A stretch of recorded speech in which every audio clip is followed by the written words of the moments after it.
Julien Alfred had spent years preparing for this moment. The air was thick with tension as she stepped onto the track, her heart pounding in sync with the crowd's deafening cheers. The reigning 100-meter Olympic champion, she was no stranger to pressure, but the stakes had never been higher. With the world watching, Alfred was not just racing against her competitors. She was racing against history, expectations, and the weight of a nation's dreams. The road to becoming the fastest woman on the planet had not been easy. Born and raised in St. Lucia, Alfred's journey was one of relentless dedication, sacrifice, and sheer determination. She had defied the odds, carving out a legacy that would inspire generations. Her victory in Paris had crowned her the world's fastest woman, a title that came with both glory and crushing responsibility. But could she hold onto that title? Could she withstand the mounting pressure and prove to the world that she wasn't just a one-time wonder? These questions loomed over her as she embarked on another grueling season, facing not just fierce competition but also the inner battle of pushing past her limits. Alfred's story began far from the roaring stadiums and flashing cameras. As a child in St. Lucia, she displayed an extraordinary talent for sprinting, but talent alone wouldn't be enough. She knew that to achieve greatness, she had to leave behind everything she knew.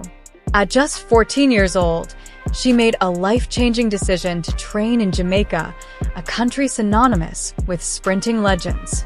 "When you hear Jamaica, you know about sprinting the top athletes," she once shared. "I made the decision along with my childhood coach and my mom to move there and train." Training in Jamaica, she immersed herself in the sprint culture that had produced icons like Usain Bolt, Shelley-Ann Fraser-Pryce, and Elaine Thompson-Herah. It was here that Alfred honed her craft, pushing her body beyond its limits and preparing for the world stage.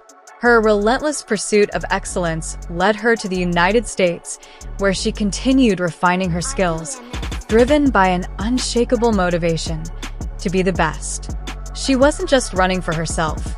She was running for her country, for the little girl who had once dreamed of Olympic gold, and for every young athlete in St. Lucia who dared to dream big. Becoming an Olympic champion had changed Alfred's life in ways she never imagined. The world saw the medals, the celebrations, and the record-breaking runs, but few understood the immense pressure she carried. Every race came with sky-high expectations. Every performance was scrutinized. "The pressure I put on myself was overwhelming," Alfred admitted. "I had to realize that I was doing this for myself, that I was the one stepping onto the track every day, putting in the work to accomplish my dreams." At times, the weight of it all threatened to break her. But she found strength in her support system, her coach, her family, and therapy. She learned to channel the pressure into motivation, using every setback as fuel to propel herself forward. As she geared up for the 2025 season, Alfred stunned the athletics world with a bold announcement. Just hours before the highly anticipated New Balance Indoor Grand Prix, she revealed that she would not be defending her 60-meter title at the World Indoor Championships. "I'm focused on getting stronger right now," she told reporters. "I have bigger goals for the outdoor season." Her decision sent shockwaves through the track and field community. Why would the reigning world indoor champion walk away from an event she had already dominated? The answer was clear. She wasn't retreating. She was evolving.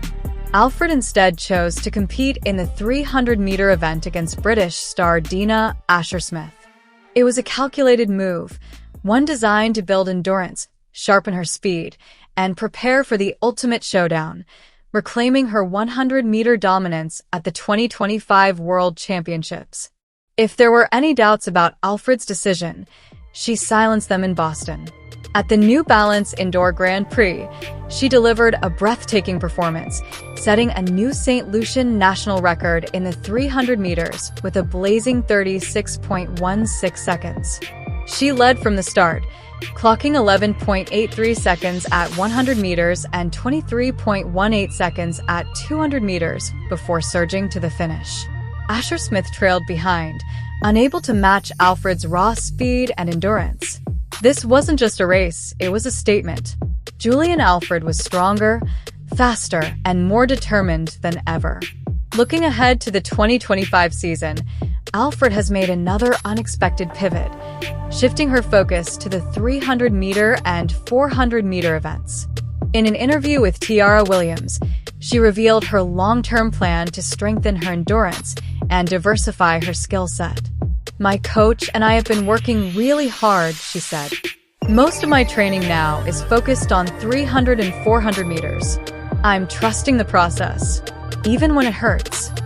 Her trust in coach Edric Florial, whom she has worked with since 2019, remains unwavering. Together, they are crafting a strategy that goes beyond winning races. It's about redefining what's possible. As the 2025 World Championships approach, the question on everyone's mind is clear. Can Julien Alfred continue her reign as the fastest woman in the world? With her strategic shift, unparalleled work ethic, and unbreakable spirit, the odds are in her favor. But in the world of elite sprinting, nothing is guaranteed. Rivals are sharpening their skills, new challengers are emerging, and every millisecond counts. But if history has taught us anything, it's this: Julien Alfred doesn't back down from a challenge. She embraces it, overcomes it, and turns it into fuel for her next victory. The next chapter of her story is yet to be written. But one thing is certain: it will be electrifying. Stay tuned. Julien Alfred is just getting started.